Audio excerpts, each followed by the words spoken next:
Hello there you guys, welcome to one of my videos. Gonna be giving you my player ratings from our 2-2 draw with Leicester. So David De Gea, he's gonna get a 5 out of 10. Made an error in the game that could have been costly. De Gea couldn't really do much though to keep out Harvey Barnes' equaliser.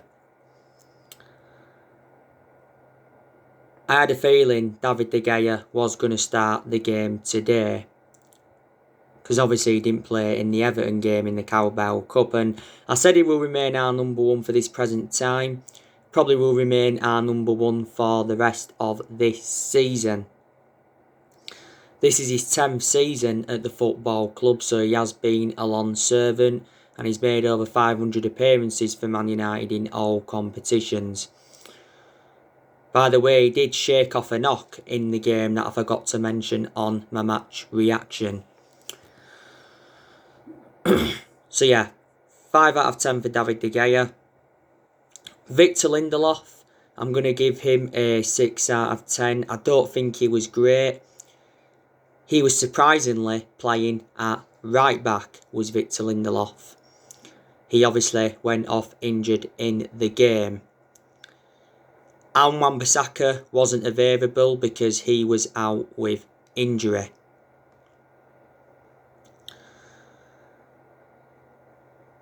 Eric Bailly, I'm going to give him a 7 out of 10. I thought he enjoyed a good game.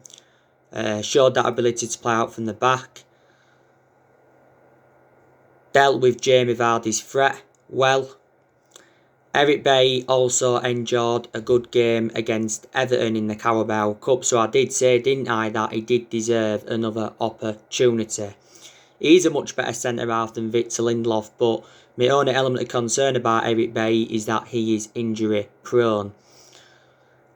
Harry Maguire, I'm going to give him a 7 out of 10. Similar to what I've just said about Eric Bailly, I thought he dealt with Jamie Vardy's threat well. Maguire, he does make some good interceptions. Didn't he have a chance that I recall as well in the game? Harry Maguire, as you all know, is our current captain. And he has enjoyed good games this season where he's been very effective in the air and he showed that ability to play out from the back. He is the most expensive centre-half in the world at the moment because we got him in a deal worth 80 million. You know, it's good to see him though bounce back from his early season troubles. We've still got as reservations about Harry Maguire because when he's not performing, he's too exposed at the back, he makes mistakes. A reservation about him as well that he is static. So 7 out of 10 for Maguire. Luke Shaw, I'm going to give him a 7 out of 10. I thought he showed good attacking intent. Made some very, very good runs. And Luke Shaw is improving at Manchester United. He's certainly improved under the Ole Gunnar Solskjaer era. My only element of concern about Luke Shaw is that he is injury prone. Because don't forget he came off injured against Leeds last week. But obviously that was only a minor injury. He initially came back from a hamstring problem and he had a couple of injuries last season, Luke Shaw. So yeah, 7 out of 10 for Luke Shaw. Fred, I'm going to give him a 7 out of 10. I thought he enjoyed a pretty good game. Passed the ball well. Gets forward well. Probably the only thing he needs to work on is the reading of his game. But in general, he has improved under the Ole Gunnar Solskjaer era. We got Fred in a deal worth £47 million from Shakhtar Donetsk a few years ago. So 7 out of 10 for him. Now Scott McTominay, he's going to get a 5 out of 10. Didn't really get hold of the ball enough in the midfield. And like I said on my match reaction, he looked legless, McTominay. Certainly lost the midfield battle with Youri Tielemans. He's just come back from a groin problem, hasn't he, as Scott McTominay. He was very, very good though last week in the 6-2 win against Leeds. That was definitely his best game in a Manchester United shirt, because obviously he scored 2 goals and he also got an assist. So just a 5 out of 10 for McTominay. Bruno Fernandes, he's going to get a 8 out of 10. Again, enjoyed a very, very good game. Bruno Fernandes obviously got an assist. And he also scored the second goal. Bruno Fernandes has been at Manchester United now for almost a year. Don't forget he won Player of the Month for November. He's won Player of the Month now quite a few times, reflecting on his good performances. We paid £47 million for him from Sporting Lisbon back in January. But he has made a difference in the team. I think he's created more chances than any other player in the Premier League this season. He's the best signing we've made since the Sir Alex Ferguson era. When Fernandes first came in, he said that he came to Manchester to win trophies. Obviously, we didn't win any silverware last season. Bruno Fernandes is obviously not satisfied by that. Fernandes was obviously unhappy when he got taken off against Leeds last week. Fernandes, I think, started all of our games in the league, is it, prior to 1. So 8 out of 10 for him.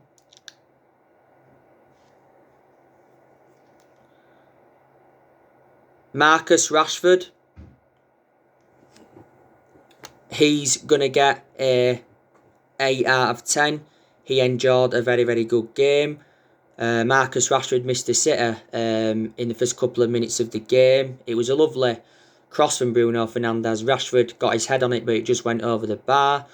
Rashford had a great opportunity in the second half, produced a fantastic save from Kasper Schmeichel.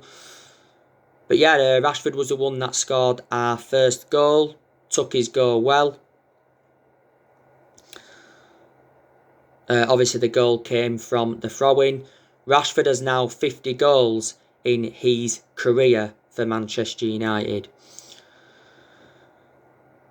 So yeah, he's going to get an 8 out of 10. Daniel James. Now I'm going to give him a 5 out of 10. I don't think he was that good, Daniel James. I thought he was wasteful in possession. And didn't really do much, did he? He obviously started on that right wing. I think Solskjaer made the wrong decision by starting Daniel James, but Daniel James enjoyed a very, very good game last week against Leeds. He obviously got his name on the score sheet. So maybe Solskjaer thought he'd give James another opportunity, reflecting how good he did against Leeds last week. So 5 out of 10 for James. And Anthony Martial, he's going to get a 7 out of 10. Don't forget Anthony Martial, he had a disallowed goal in the game. I think he also had some other chances that I might not have seen on the highlights. Martial has really, really improved recently. So he's enjoyed a good game today against Leicester. He also did well in the Carabao Cup against Everton. Obviously got our second goal late on. He did well against Leeds, got 2 assists and won the penalty. He did well in the Sheffield game the other week, got his name on the score sheet. But earlier on in the season, he was out of form because he wasn't being clinical enough. Anthony Martial's enjoyed a good 5 years or so now at Man United. You know, last season he must have scored like 23 goals in 48 games. He was good in his debut season under the Louis van Gaal era. Don't forget, Ollie was the one that gave him that number 9 shirt. We brought some substitutions on in the game. We saw Axel Tuanzebe come on. I'm going to give him a 7 out of 10. I thought he made an impact when he came on. Obviously, Leicester's second goal was an own goal though from Axel Tuanzebe. Edison Cavani, I'm going to give him a 7 out of 10. He made an instant impact when he came on because he got the assist for Bruno Fernandes' second goal. Edison Cavani has enjoyed a fantastic start to his Manchester United career. So he's got an assist today. He obviously scored in the Carabao Cup quarter-final against Everton. It was a curler from 20 yards.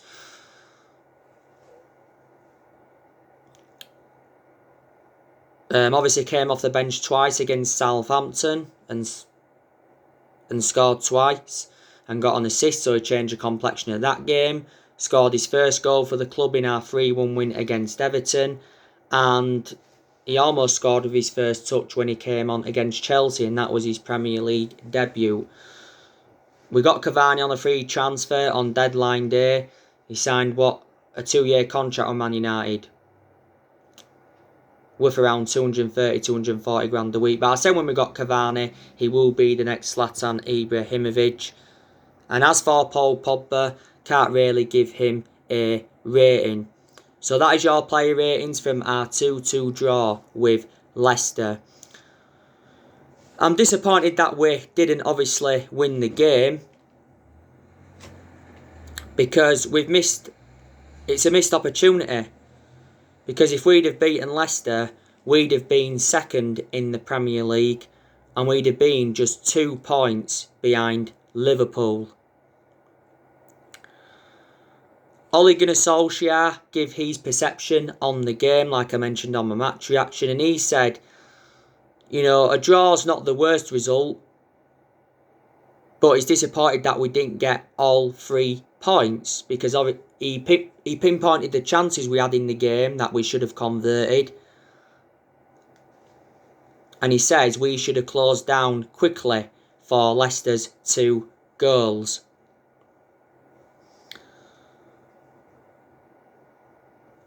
Obviously, like I mentioned, Wan-Bissaka wasn't involved in the game because he's out of injury.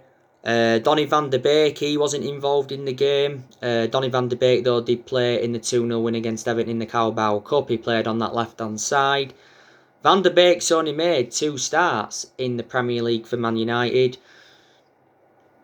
Obviously, Mason Greenwood, he didn't play any part in the game. Nemanja Matic, he didn't play any part in the game. Alex Telles, he didn't play any part in the game.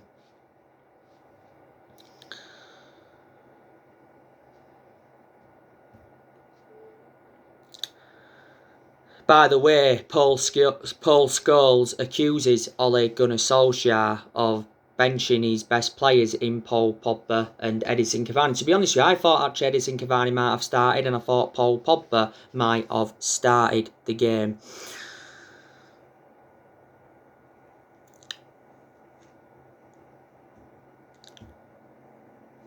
But I think we should have won that game. Leicester's good performers, I'd say, were Fofana. He didn't do too bad at centre-half for them. Youri Tielemans enjoyed a pretty good game. Harvey Barnes enjoyed a pretty good game for them. He scored a fantastic goal, didn't he?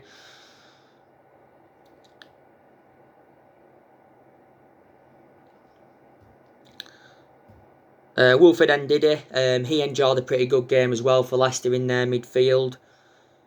So there were Leicester's good performers, from my own opinion. Jamie Vardy, like I mentioned on the match reaction, he was very, very quiet in the game. I think he did have a couple of chances. Like I said, he had that chance, which was obviously offside anyway. And he had another chance in the game, but obviously that was a straightforward save from David De Gea. Jamie Vardy looked very, very isolated. James Maddison, he wasn't too bad. Obviously, he got the assist for Harvey Barnes' goal.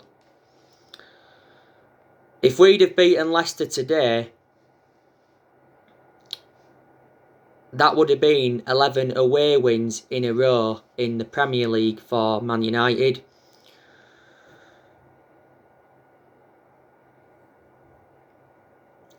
But never mind. You know, these things happen. We do remain third now in the Premier League. I still believe that we are in the title race. I've said to you anyway that I'm very sceptical that we'll win the title this season. I think at some point we will win another title. We haven't won the Premier League since 2013, so we haven't won it now for around 8 years. But Solskjaer said prior to this game that Man United must ignore the Premier League title talk. And he was saying, like, you know, we could easily concede 4 against Leicester. That was obviously prior to the game. But I've heard Solskjaer say a few times this season that, you know, Man United can win the Premier League. But, you know, like I said to you, Leicester are a good team. You know, they've got good players. They've got a good manager in Brendan Rodgers. You know, Brendan Rodgers has been at Leicester now for almost 2 years. You know, last year he signed, was it a 5.5-year deal, or was it just a 5-year deal, but committed his future with Leicester. And it's good the way he's transformed them. Leicester haven't only been consistent under Brendan Rodgers, they was also consistent under Claudio Ranieri, because they won the Premier League title under Claudio Ranieri back in 2016. And let's put into the equation, Leicester have let quite a few good players go. Obviously, they let Ben Chilwell go to Chelsea during the summer. They also let, you know, Harry Maguire go to us back in the summer of 2019. So obviously Maguire was reuniting with his former club today. They let N'Golo Kante go and Danny Drinkwater. They both went to Chelsea. Chelsea have done good business with Leicester. And they let Riyad Mahrez go to Man City in the summer of 2018.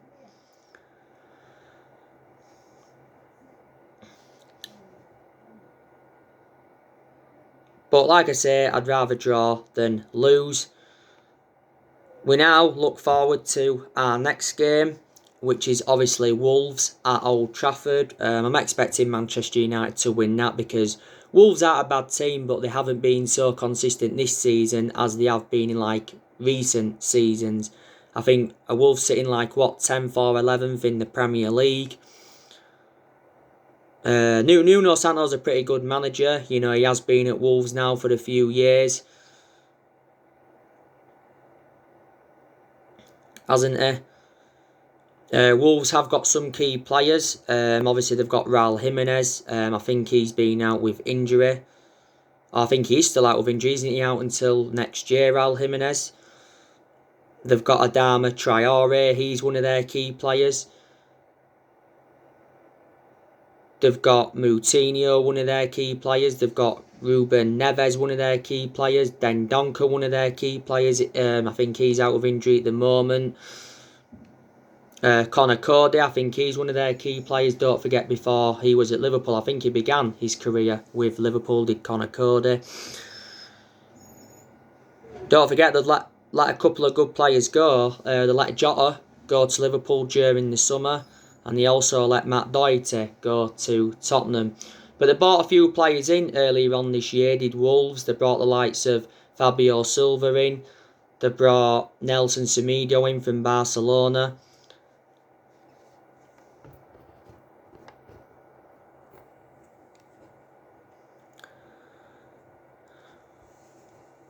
They brought whoever in from Liverpool.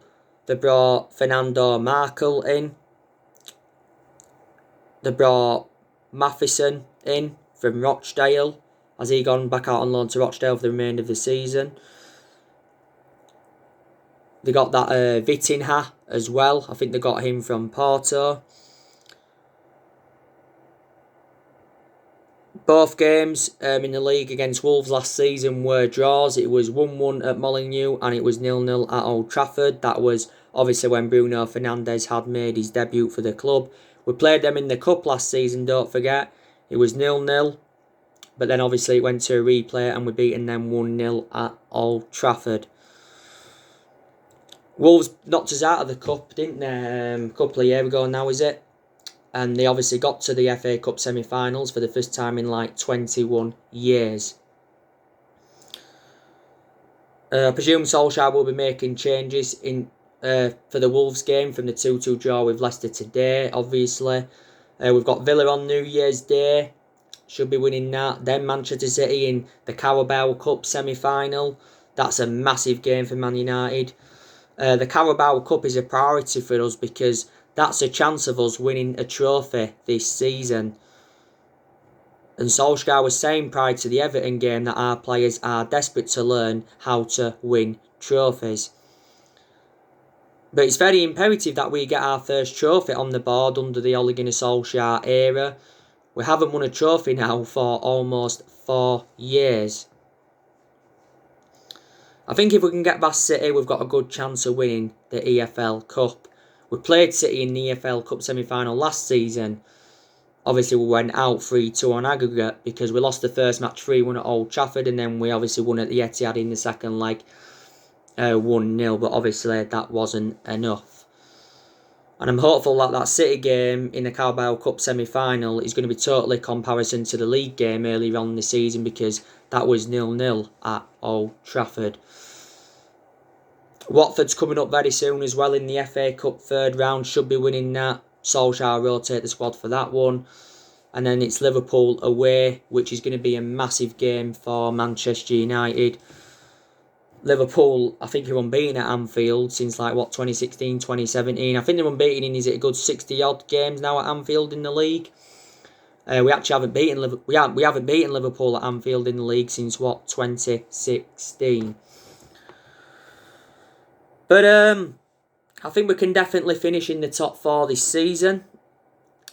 Or we can finish in the top 3. And I certainly think that we can win a trophy. But if we can do this, that would represent a very good season for Man United. Then that would give us something to build on, wouldn't it? Like I said to you, the thing that concerns me about Ole Gunnar Solskjaer is his decision making. Because in a lot of his games at Manchester United, he's been very tactically naive. But on the other hand, there's been some games where he's got it right. But he's got to get it right all the time. And I still say that Ole is out of his depth at the football club. He hasn't got that proven pedigree as a manager as well. That's something that concerns me. That doesn't mean he can't be successful at Man United. Because before he came here, he was at Mulder. And before Mulder, he was at Cardiff. His record at Cardiff was disastrous. But reflecting how long he's been at Man United, he's gained that managerial experience. He's been Man United manager now just over 2 years. Not so long ago, it was his 2-year anniversary. This is his second full season at the football club. And I always did say, didn't I, this was going to be a big season for Ole. But he's not under pressure. Because we've been in a good vein of form recently, I think we must be unbeaten in our last 7 or 8 league games. Now, I think we've won 6 of our last 8 in the league. He has been under pressure a few times since he got appointed in. Because obviously we've endured bad periods. Don't forget Mauricio Pochettino was the favourite to replace Solskjaer at the club. But Pochettino's probably going to PSG now because PSG recently sacked Tuchel. So reflect on that. Solskjaer's here to stay. Massimiliano Allegri, he's been on our agenda a few times. So too has Julian Nagelsmann. So too has Thomas Tuchel. I'm not sure now if Solskjaer is the long-term manager for Man United. I've been saying that he isn't the long-term manager for Man United. That's obviously when we've been really poor. But Solskjaer's priority is leading the club to long-term success. And he does deserve more time. He certainly will still be Man United manager in the new year. I think he will still be Man United manager at the end of this season. That's if, we can keep winning games and that and putting good performances out. He's got a contract with the football club until 2022. He's more than halfway through his 3-year deal now. He signed a 3-year deal when he got the job in March 2019. we give Solskjaer the job permanently, reflecting on what he did in that 3-month period when he was the interim manager.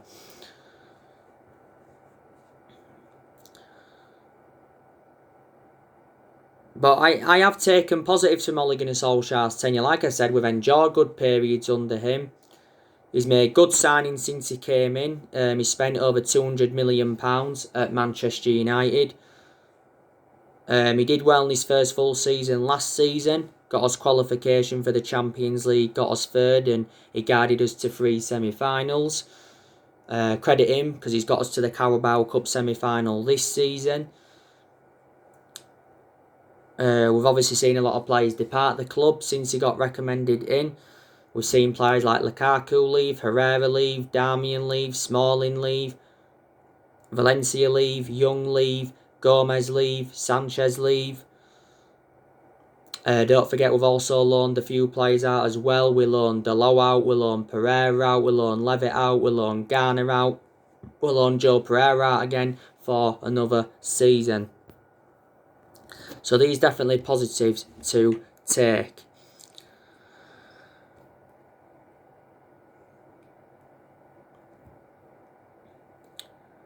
Isn't there?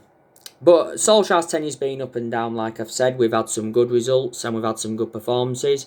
But we've also had bad results and we've had bad performances, you know.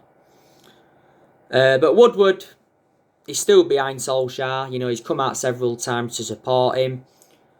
Hopefully Solskjaer gets the backing that he deserves next year. Because we are obviously looking to make signings in January. I presume we'll be looking to make signings next summer as well.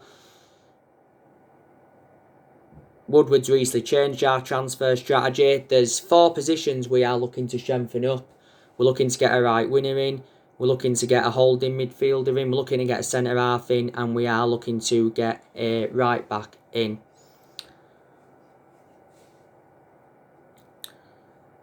You know, but you know the players that are obviously on our agenda.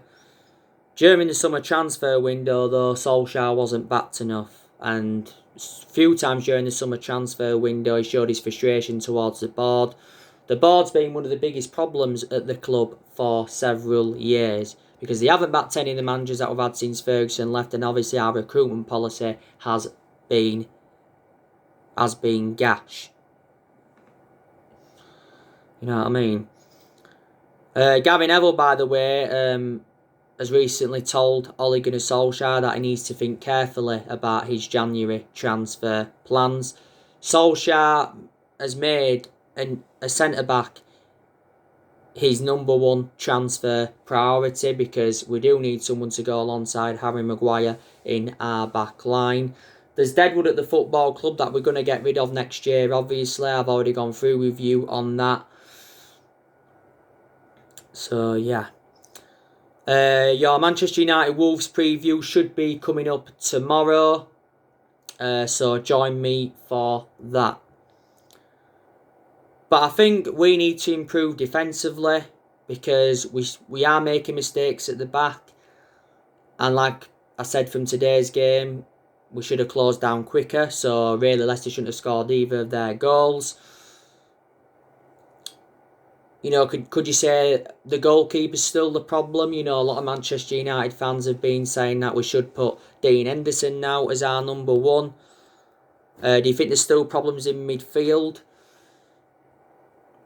Because McTominay, like I said, didn't get hold of the ball a lot today of what I saw on them highlights. Fred's good, but he's not world class. But there again, Paul Pogba didn't start, did he? You know, some United fans will say he should have started. I don't think our attack's a problem because we show very, very good attacking intent and we do create chances, don't we? So there you go. So anyway, guys, that's everything to update with today. Drop your comments, likes below on the channel. If you do, consider subscribe as always and take care. God bless. See you all again very, very soon.